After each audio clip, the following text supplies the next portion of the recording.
Morning, students. Today we are going to discuss the last part of our current topic, that is official compounds of iodine.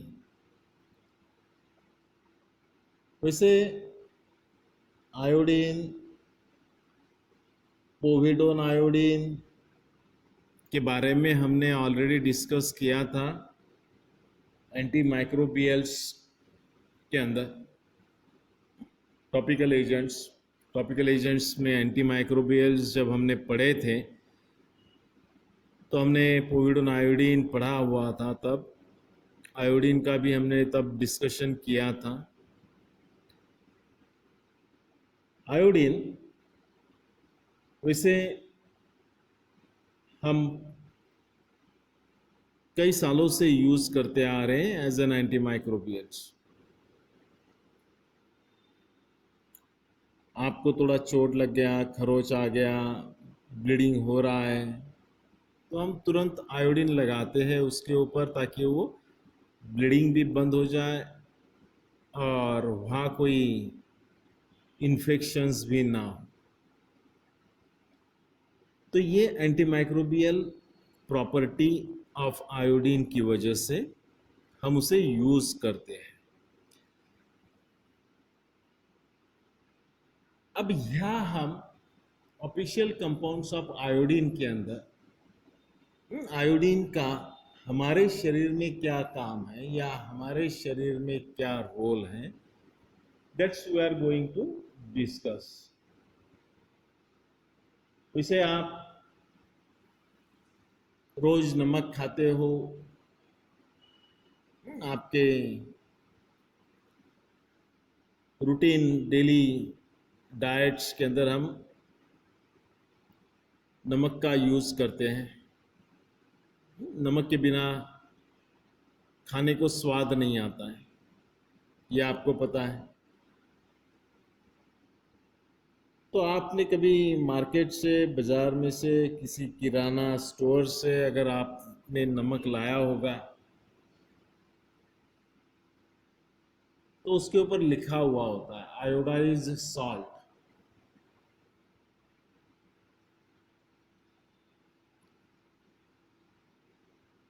यानी उस नमक के अंदर iodine जो है वो मिलाया हुआ है, और ये आयोडाइज्ड सॉल्ट हम हमारे खाने में, रोज के खाने में प्रयोग करते हैं या यूज करते हैं।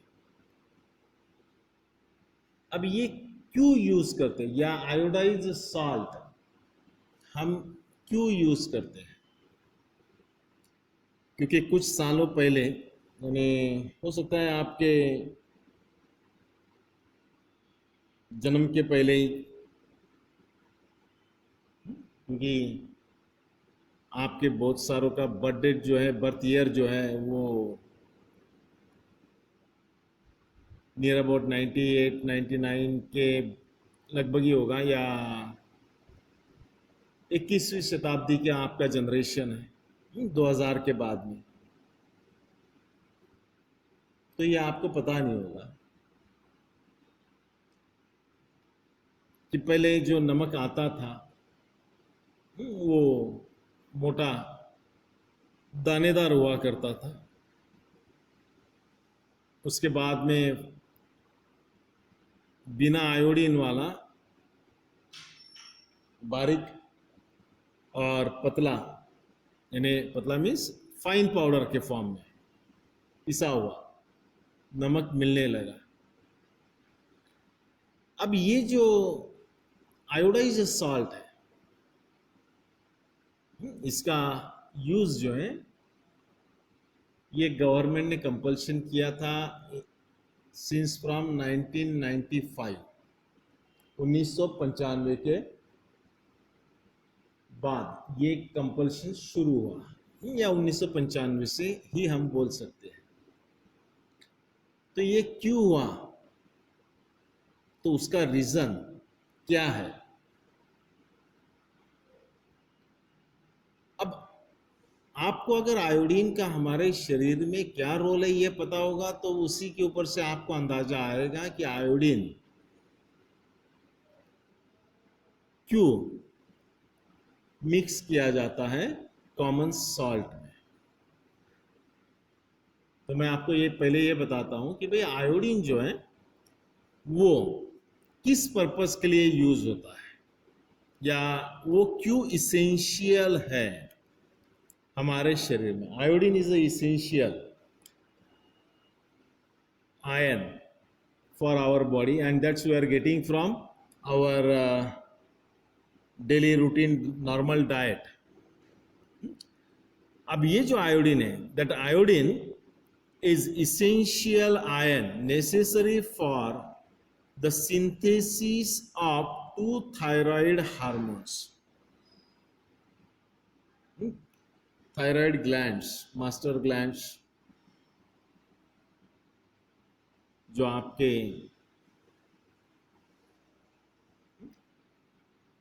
पर्टिकुलरली एंडोक्राइन सिस्टम्स में आपने डकलेस ग्लैंड जो है वो पढ़ी होगी एचएपी में। तो उसमें जो मास्टर ग्लैंड्स होता है उसके जो सिक्रीशंस होते हैं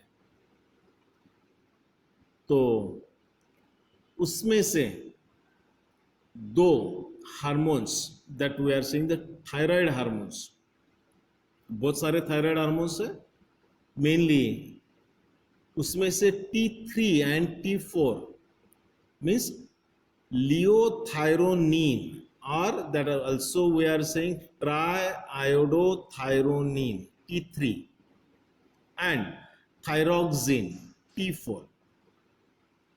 These two hormones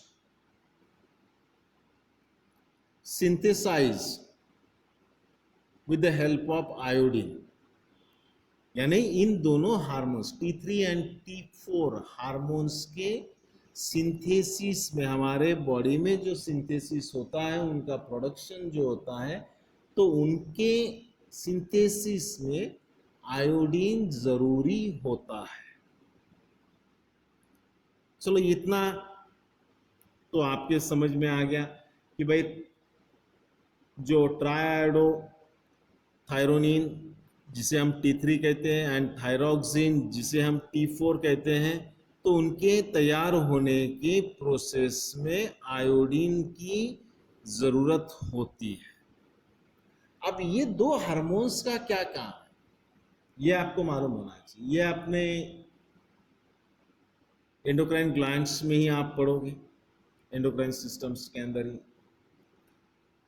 फिर भी मैं आपको यहाँ शॉर्ट में बताता हूँ कि जो ये ट्राइआयोडोथायरोनिन T3 एंड थायरोक्सिन T4 ये क्या काम में आते हैं या फिर थायराइड हार्मोन्स का जनरल हमारे शरीर में क्या काम है। Definitely thyroid hormones are the most important for our body. Thyroid hormones affect some fundamental physiological process such as oxygen consumption, heat production, and metabolism of carbohydrate, proteins, and fats। देखिए आप ध्यान से सुनिए कि थायराइड हार्मोन्स का हमारे शरीर में क्या काम होता है। They plays an important role in fundamental physiological process such as oxygen consumption, यानी ऑक्सीजन का जो कंजम्पशन होता है हमारे शरीर में उसके लिए। हीट प्रोडक्शन, हमारे शरीर को जिंदा रखने के लिए गर्मी की ज़रूरत होती है। सारे सेल प्रोसेसेस जो होते हैं या रिएक्शंस होते हैं उसमें हीट की ज़रूरत होती है। तो ये काम जो है हीट जनरेशन का या हीट प्रोडक्शन का तो उसमें भी ये थायराइड हार्मोन्स जो हैं ये इम्पोर्टेंट रोल जो है ये प्ले करते हैं। Not only that things but the metabolism of carbohydrates, protein and fats also। अब जब ये हीट प्रोडक्शन होगा, ऑक्सीजन का कंजम्पशन ठीक से होगा हमारे शरीर में, तभी हमारे शरीर में ये सारी जो प्रक्रियाएं हैं जो सेल्यूलर रिएक्शंस हैं वो सिस्टमेटिकली होती रहेगी। अब जब ये सिस्टमेटिकली होती रहेगी तभी हमारे शरीर में जो मेटाबॉलिक रिएक्शंस है या मेटाबॉलिज्म है कार्बोहाइड्रेट्स का, प्रोटीन्स का और फैट्स का, तो ये सुचारू रूप से यानी सिस्टमेटिकली ढंग से होता रहे। अब आपने सारे साइकिल्स दौड़ाए हैं तो उसमें आपने देखा है कि भाई oxygen consumption and oxidation reactions कहाँ होती है, ऑक्सीजन का कहाँ यूज होता है। उतना ही नहीं तो आपने ये देखा है कि कहाँ टेम्परेचर्स की ज़रूरत होती है, कहाँ रिएक्शंस के लिए हीट की ज़रूरत होती है, और किस तरह से कार्बोहाइड्रेट मेटाबॉलिज्म या प्रोटीन मेटाबॉलिज्म या फैट मेटाबॉलिज्म से जो हीट या एनर्जी प्रोड्यूस होती है, तो वो हमारे सारे ऑर्गन्स या सिस्टम्स उनके फंक्शंस सिस्टमेटिकली परफॉर्म करने के लिए यूज किए जाते हैं। तो आप देखिए, सोचिए कि थायराइड हार्मोन्स जो है वो कितने इंपॉर्टेंट है। अब थायराइड हार्मोन्स जो है they are required as a growth regulator. अब ये सारा सही ढंग से होता रहेगा तो ग्रोथ भी सही ढंग से होती रहेगी। So that also we are saying these are hormones, thyroid hormones are required as a growth regulators and maintain BMR। BMR यानी क्या? Basal metabolic rate. जो नॉर्मल मेटाबॉलिक रेट होता है उसको मेंटेन करने के लिए इसका हमारे शरीर में होना जरूरी है। Basal metabolic rate of the whole body. Iodide ions from blood plasma are utilized by thyroid glands for the synthesis of these two active principles of the glands। तो ये आयोडीन जो है या आयोडाइड आयंस जो है ये thyroid glands द्वारा use किए जाते हैं इन T3 means triiodothyronine and thyroxine T4 के प्रोडक्शंस के लिए, सिंथेसिस के लिए। These hormones basically iodine containing amino acids and are stored as a part of thyroglobulin, a protein constituting the glands। अब ये जो हार्मोन्स होते हैं इसमें आयोडीन का प्रेजेंस होता है। अब आपके सामने ये दो स्ट्रक्चर्स भी हैं, ट्राइआयोडोथायरोनिन T3 का। तो आप यहाँ देखिए इस बेंजीन रिंग के ऊपर एक आयोडीन मॉलिक्यूल यहाँ है, एक आयोडीन मॉलिक्यूल यहाँ है और एक आयोडीन मॉलिक्यूल यहाँ है। So that's we are seeing the triiodothyronine. अब यहाँ T4 थायरोक्सिन के स्ट्रक्चर्स में भी आपको आयोडीन जो है वो दिखाई देगा। एक यहाँ पर है, दूसरा यहाँ पर है, तीसरा यहाँ पर है, चौथा यहाँ पर है। So that's we are seeing the thyroxine T4 जिसमें 4 मॉलिक्यूल्स है आयोडीन के। अब ये जो हार्मोन्स है तो ये स्टोर होते हैं at cellular level as a part of thyroglobulin, a protein constituting the glands, and they are released into the bloodstream after proteolysis। Inadequate or excessive secretion of these hormones results in hypothyroidism or hyperthyroidism respectively। अब ये जो hormones का secretion है ये अगर normal range से कम होगा तो that conditions develops that we are saying hypothyroidism। Hypo यानी कम, तो हाइपोथायरॉयडिज्म यानी क्या? तो ये जो थायराइड हार्मोन्स हैं इनका सिंथेसिस जो है हमारे शरीर के अंदर कम होता है नॉर्मल रेंज से। एग्जैक्ट अपोजिट हाइपरथायरॉयडिज्म यानी ज्यादा, नॉर्मल रेंज से ज्यादा सिक्रीशंस होता है। Both are the abnormal conditions, and definitely these conditions produces some unwanted effects, so that's we see one by one. These hypothyroidism or hyperthyroidisms directly affecting cardiovascular system, gastrointestinal system, tracts or digestive system, skeletal systems, neuromuscular and reproductive system. तो ये सारे hormones जो है thyroid glands द्वारा secrete किए गए thyroid hormones जो है, तो ये सारे हमारे शरीर के आधे से ज़्यादा सिस्टम्स और उसके ऑर्गन्स के फंक्शनिंग के ऊपर अफेक्ट करते हैं। Cardiovascular, digestive system, gastrointestinal tract, skeletal systems, neuromuscular systems, reproductive system, neuromuscular systems, that we are saying the central nervous system. तो ये सारे 1 2 3 4 5 सिस्टम्स, 9 सिस्टम्स आपके इसमें है, तो उसमें से 5 सिस्टम्स के ऊपर इसका मेजर अफेक्ट होता है, तो बचे हुए सिस्टम्स के ऊपर भी थोड़ा बहुत असर गिरता है, but that should not be considerable. लेकिन यहाँ इन सिस्टम्स के ऊपर उसका बहुत ज़्यादा असर गिरता है। So exact what happens in hypothyroidism, that's will see first. Hypothyroidisms और माइग्जेडिमिया।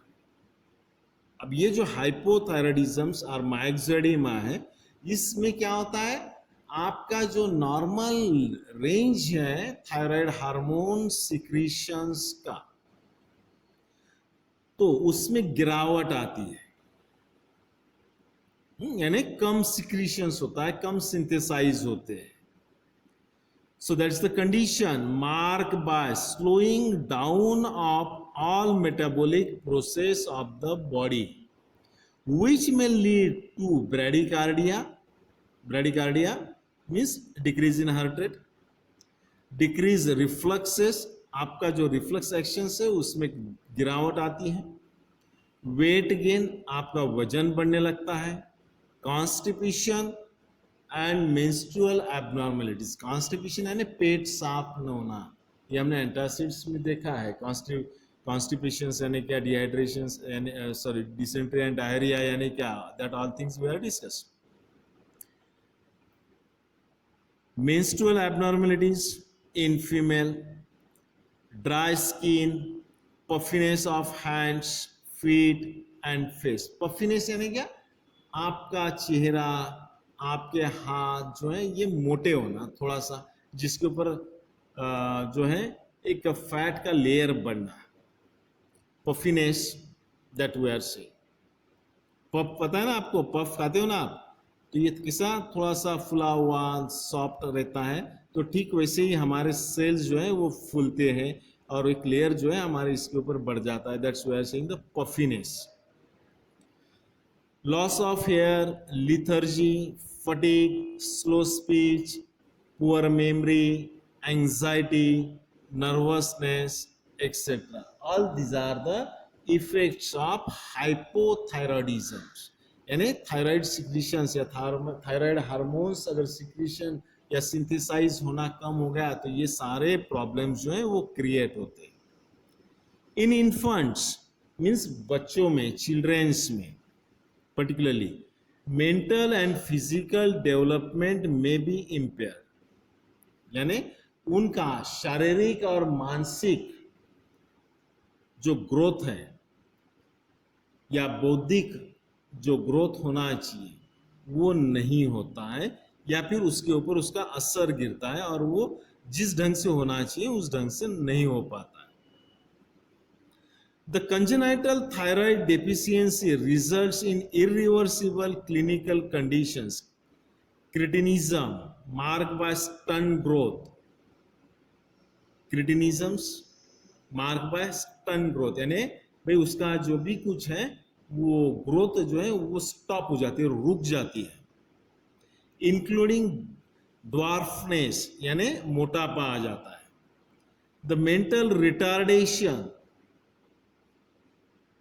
अब मेंटल रिटार्डेशन यानी क्या, मानसिक थकवा, आप बहुत ज़्यादा काम करते तो आप फिजिकल एक्सर्शन होता है तो आप थकते हो, तो वैसे ही आपका दिमाग जो होता है वो भी कभी कभी थकता है अगर आप उसके ऊपर या उसके द्वारा अगर आप ज़्यादा काम करवाते हो। जनरली आपको पता है एग्जाम के समय आप थकावट महसूस करते हैं, फिजिकली नहीं, मेंटली। यार आज मेरा सर दर्द होने लगा, आज मैंने इतना घंटा पढ़ लिया, आदत नहीं है रेगुलर पढ़ाई की, तो ये तो होना ही है। आप साल भर का जो काम है वो अगर 8 दिन में 10 दिन में दिमाग से यानी आपके ब्रेन से करवाओगे तो वो भी तो चरमराएगा, उसके ऊपर भी तो थोड़ा सा असर गिरेगा। तो ये mental retardation that we are seeing. Lack of sufficient iodine in the diet results in an enlargement of the thyroid glands, leading to swelling at the neck, known as simple colloid goiter. यानी जो आपके thyroid glands होते हैं उनके अंदर भी swelling आती है, आपके गले के पास में, जिसे आप टॉन्सिल्स कहते हैं, तो उसी के पास में वहाँ थायराइड ग्लैंड्स होती हैं, उन टॉन्सिल्स के थोड़ा सा पीछे के साइड में। तो वहाँ पर भी वो ग्लैंड्स जो है वो थोड़ा सा बढ़ती है, आपके गले के पास में थोड़ा सा महसूस होता है कि भाई एग्जैक्टली कुछ स्वेलिंग आपको लगता है। So that's we are saying the colloidal goitre. तो ये जो होता है ये सिचुएशन डेवलप्स होता है इसकी वजह से, तो ये पर्टिकुलरली थायराइड हार्मोन्स कम सीक्रेट होने की वजह से। The enlargement of thyroid gland is a compensatory process whereby the body attempts to make up the hormone deficiency by increasing the size of the gland. अब ये साइज क्यों बढ़ता है ये उसका रीजन है, या उसके ऊपर स्वेलिंग क्यों आता है ये उसका रीजन है कि भाई आयोडीन का सिक्रीशंस कम है लेकिन प्रोडक्शंस तो ज़्यादा होना चाहिए। तो भाई ग्लैंड अगर बढ़ता है तो प्रोडक्शन थोड़ा ज़्यादा हो जाएगा, तो उसका डेफिशिएंसी कम कर सकते हैं हम लोग। यानी दिमाग ये सोचता है कि बॉडी के अंदर भाई उसका साइज जो है थोड़ा बड़ा कर देते हैं तो सिक्रीशन जो है वो ज़्यादा हो जाएगा। In goiter, there is a lesser iodine and hormone content in the gland is compared to normal gland. जब goiter की कंडीशंस में आयोडीन कम होगा और हार्मोन कंटेंट भी कम हो गए और ग्लैंड्स भी नॉर्मल होगी, तो that's we are saying the normal glands. The size of the thyroid gland is inversely proportional to the iodine content of the gland. जितना आयोडीन कंटेंट कम होगा तो उतना साइज जो है थायराइड ग्लैंड्स का वो बढ़ सकता है। अब ये हो गया हाइपोथायराइडिज्म के। Now particularly about the hyperthyroidism, यानी आयोडीन सिक्रीशंस अगर ज्यादा होता है तो क्या होगा। सॉरी, आयोडीन कंटेंट ज्यादा होगा तो डेफिनेटली थायराइड हार्मोन्स का सिक्रीशन ज्यादा होगा, और थायराइड हार्मोन्स का सिक्रीशंस अगर ज्यादा होता है तो क्या होगा। The excessive secretion of thyroid hormones may cause increase in the basic metabolic rate and may be characterized by tachycardia. अब वहाँ हार्ट रेट कम हो गया या टैकीकार्डिया में हार्ट रेट बढ़ गया। Cardiac arrhythmias, anginal pain, tremors, nervousness, anxiety, restlessness, sweating, insomnia, weight loss and diarrhea may be occurs. तो ये सारा होता है अगर आपके शरीर में थायरोक्सिन्स एंड ट्राइआयोडोथायरोनिन यानी T3 एंड T4 या थायराइड हार्मोन्स का सिक्रीशंस अगर नॉर्मल रेंज से ज़्यादा होगा तो। So all these things maybe occurs in hyperthyroidism. Not only that, but this thyrotoxicosis may also lead to the Graves' disease. Graves' disease, that is protrusion of eyeball. That also we are saying एक्सोथैलामस, यानी आपके जो eyeballs होते हैं वो उसके अंदर जो है प्रोट्रूशंस यानी थोड़ा सा मोटापन आता है, वो ब्रॉड होते हैं. Now this disease is considered to be the disorder of the immune response. ये आज की तारीख में इम्यून रिस्पॉन्स जो है वो माना जाता है. The wide spectrum of disorders caused by the inadequate iodine consumptions are known collectively iodine deficiency disorders.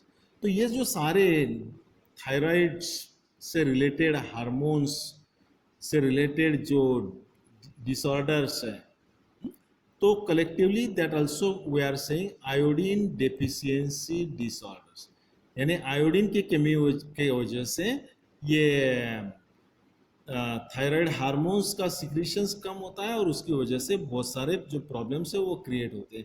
So all that's abnormalities that's we are consider as a iodine deficiency disorders. अब इसमें क्या क्या इंक्लूड किया गया है? Iodine deficiency disorders, this includes lowering of IQ, यानी आपकी दिमाग की क्षमता, intelligence, and impaired learning, energy loss, tires, easily reduce productivity, reproductive losses, and increase miscarriages, increase stillbirths, cretinism, for example, mental retardation, deep mutism, screen, dysplasia, that also we are saying the specific paralysis of lower limb, dwarfism, speech defects, coordination of abnormalities, जो मैंने आपको थोड़ी देर पहले कहा था कि आपके जो रिफ्लेक्शंस है वो कम होते हैं. Goiter, the most visible manifestation. Deficiency of iodine in pregnant women can cause irreversible brain damage in unborn baby. तो ये सारे जो हैं ये आयोडीन की वजह से होते हैं, ये माना गया है. एंड वो सारे आयोडीन डेफिशिएंसी डिसऑर्डर्स में इंक्लूड किए गए. अब जब इतना सारा प्रॉब्लम्स आयोडीन डेफिशिएंसी की वजह से होता है, तो डेफिनेटली आयोडीन हमारे शरीर के लिए एक इसेंशियल आयंस माना गया. और आयोडीन जो हमें अप्रोक्सीमेटली नियर अबाउट 140 माइक्रोग्राम्स के लगभग ज़रूरी है, और वो हमें हमारे जो डाइट्स है उसमें से मिलना ज़रूरी है.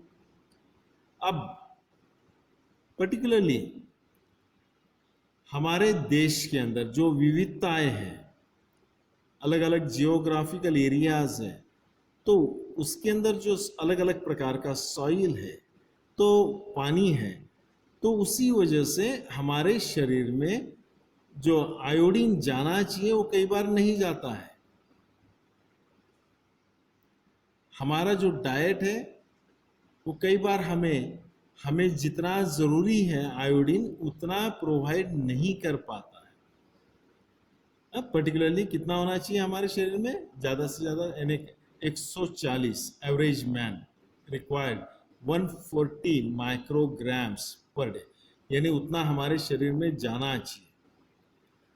अब ये नहीं हो पाता है, उसी की वजह से ये सारे जो प्रॉब्लम्स है वो क्रिएट होते हैं. तो फिर इसीलिए गवर्नमेंट ने क्या किया? In 1962, the government of India initiated the National Goiter Control Program.